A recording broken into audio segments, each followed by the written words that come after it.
dwi'n aelod o Gymdeithas yr Iaith, felly fi'n mynd i fod yn siarad ar ran y Gymdeithas heddi. Mae'r brotest hon wedi threfnu gan Gymdeithas yr Iaith Gymraeg a ni wedi derbyn cefnogaeth wrth ystod eang iawn o fudiadau a bydd ni'n mynd i fod yn clywed wrth cynrychiolwyr o'r mudiadau yna heddi. Felly fod rhai o'n chi'n gofyn pam bod Cymdeithas yr Iaith Gymraeg yn trefnu protest yn erbyn toriadau Llywodraeth San Steffan. Beth sydd â mudiad iaith sy'n ymgyrchu dros yr iaith Gymraeg i wneud y toriadau David Cameron? Wel, yn syml, ni'n credu nad oes dyfodol i'r iaith Gymraeg a byddwn ni ddim yn gweld hi'n tyfu ac yn adfywio'n yn cymunedau ni heblaw bod gyda ni gymunedau iach. Mae dyfodol yr iaith Gymraeg yn dibynnu ar gymunedau, fel erioed, iaith ni'n defnyddio yn ein cymuned.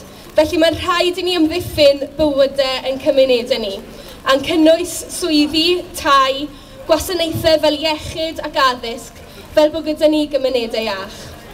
Gofynion y gymuned ddylai dod yn gyntaf, nid gofynion y sector breifat fel mae David Cameron a'i grew eisiau. Ni wedi gweld erbyn hyn taw ffars yw'r big society bondi grybwyll mae'r tyried wedi bod yn sôn amdano.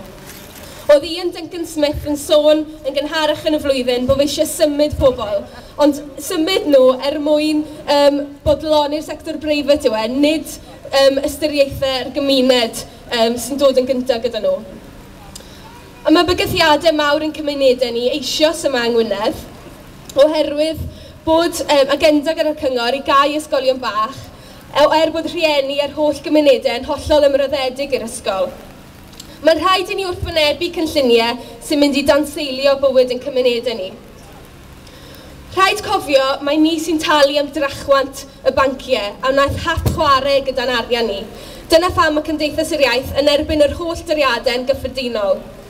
Mae'r Llywodraeth yn dweud bod rhaid gwtogi ar wariant gyhoeddus. Pam?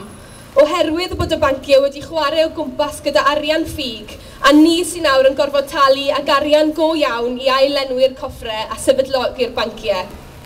Mae'r toriadau yma'n anghywir ac yn anheg a'r banciau ddylai dalu.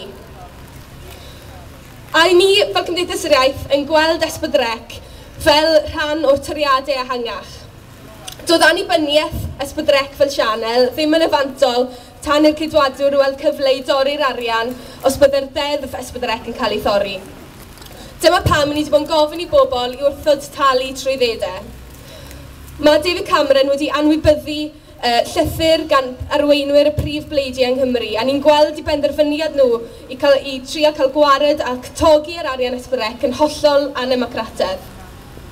Ond rhaid cofio hefyd nad ydyn ni am frwydro am Ysbydrec fel mae ar hyn o bryd.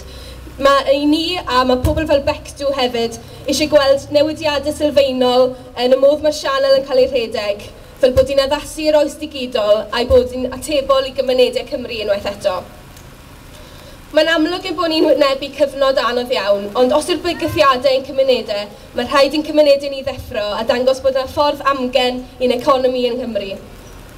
Nid oes unrhyw blaid wleidyddol yn gallu bod yn hunan gyfiawn oherwydd mae digon o gyfleoedd wedi bod ac yn dal i fodoli bob dydd i newid y sefyllfa yn cymunedau, boed yn addysg, iechyd, yr iaith Gymraeg a chartrefi. Mae'n ddigon hawdd lambastio Llywodraeth Llundain ar hyn o bryd, ond gwneiled y bobl sydd â grym yn siŵr eu bod hwythau yn gwneud y pethau sy'n mynd i gryfhau ein cymunedau a'r iaith Gymraeg yn ein cymunedau ni. Mae rali yma am gymunedau ac ar ddiwedd y rali byddwn ni'n gofyn i chi i ymrwymo i ddechrau grwpiau cymunedol yn erbyn y toriadau. Ond bydd Sel Jones yn siarad mwy am hynny ar ddiwedd y rali. Ond nesaf nawr hoffwn ni gyflwyno yn siaradwr cyntaf sef Hywel